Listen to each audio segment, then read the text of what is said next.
আজ থেকে কৈলাসহরের গৌরনগর পঞ্চায়েতে চালু হয়েছে আরকে পেট্রোলিয়াম এজেন্সি।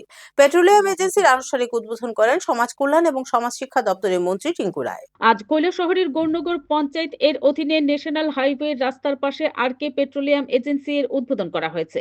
এই উদ্বোধনী অনুষ্ঠান মঞ্চে উপস্থিত ছিলেন মন্ত্রী টিঙ্কু রায়, এজেন্সির পক্ষে নগেন্দ্র কর, গৌরনগর পঞ্চায়েত প্রধান গোবিন্দ দেবনাথ, সমাজ সেবক পিন্টু ঘোষ, স্থানীয় ক্লাবের সভাপতি সূর্যকান্ত সিনহা সহ আরো অনেকেই।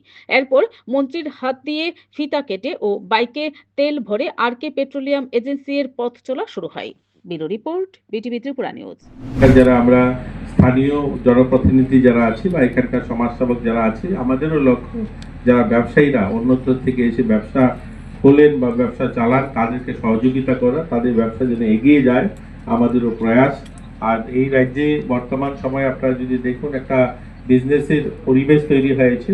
দেখতে দেখতে আমাদের এই কৈলাসহর বিশেষ করে এরকম একটা প্রান্তিক শহর যেখানে জেলা শহর হওয়ার পরেও আজ থেকে আপনি যদি 10 বছর পিছনে চলে যান দেখবেন একটা পেট্রোল পাম্প ছিল। মানে অর্থাৎ এখান থেকে পেট্রোল কোনো কারণে পাম্পে শর্ট হলে ধর্মনগর গিয়ে ভরতে হতো, এছাড়া কোনো বিকল্প ব্যবস্থা ছিল না, এমনকি কুমারঘাটেও ছিল না।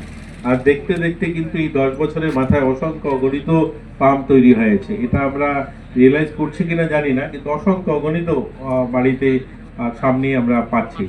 আরও একটা খুব খুশির সংবাদ হচ্ছে, খুব শীঘ্রই আমরা 1-2 বছরের মাথায় আমাদের এই এলাকাতে আমরা সিএনজিও পাবো।